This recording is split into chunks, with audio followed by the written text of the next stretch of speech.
गेली 2 दिवसापासून विश्रांती घेतल्यानंतर पुन्हा एकदा मुंबईमध्ये पावसाला जी आहे ती सुरुवात झाली आहे। सध्या आपण गेटवे ऑफ इंडिया म्हणजेच कुलाबा परिसरामध्ये आपण आहोत आणि आपण या ठिकाणी पाहू शकतो की कशा पद्धतीने जो आहे तो गेली अर्ध्या तासापासून या ठिकाणी जोरदार पाऊस जो आहे तो बरसताना असा दिसतोय। खरं तर गेटवे ऑफ इंडिया पाहण्यासाठी अनेक पर्यटक जे आहेत त्यांनी या ठिकाणी गर्दी केली सुद्धा पाहायला मिळते। छत्री घेऊन सुद्धा हे पर्यटक जे आहेत ते पावसात या ठिकाणी या निसर्गाचा जो आहे तो किंवा इथल्या परिसराचा आनंद घेताना या ठिकाणी आपल्याला पाहायला मिळत आहे। मात्र पुढील आणखी 2 दिवस जो आहे तो मुंबईमध्ये पाऊस बरसणार आहे असा हवामान खात्याने सुद्धा निर्देश जे आहेत ते दिलेले आहेत। मात्र सध्या आपण बघू शकतो की कशा पद्धतीने जो पाऊस आहे तो या ठिकाणी बरसताना आपल्याला सध्या पाहायला मिळत आहे।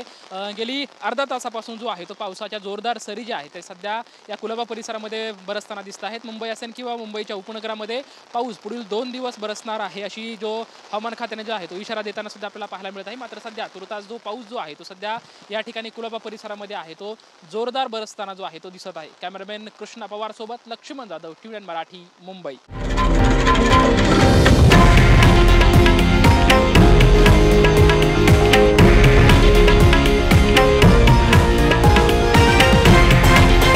हे आहे देशातील नंबर 1 न्यूज नेटवर्क आणि आपण पाहत आहात TV9 मराठी, एकमेव।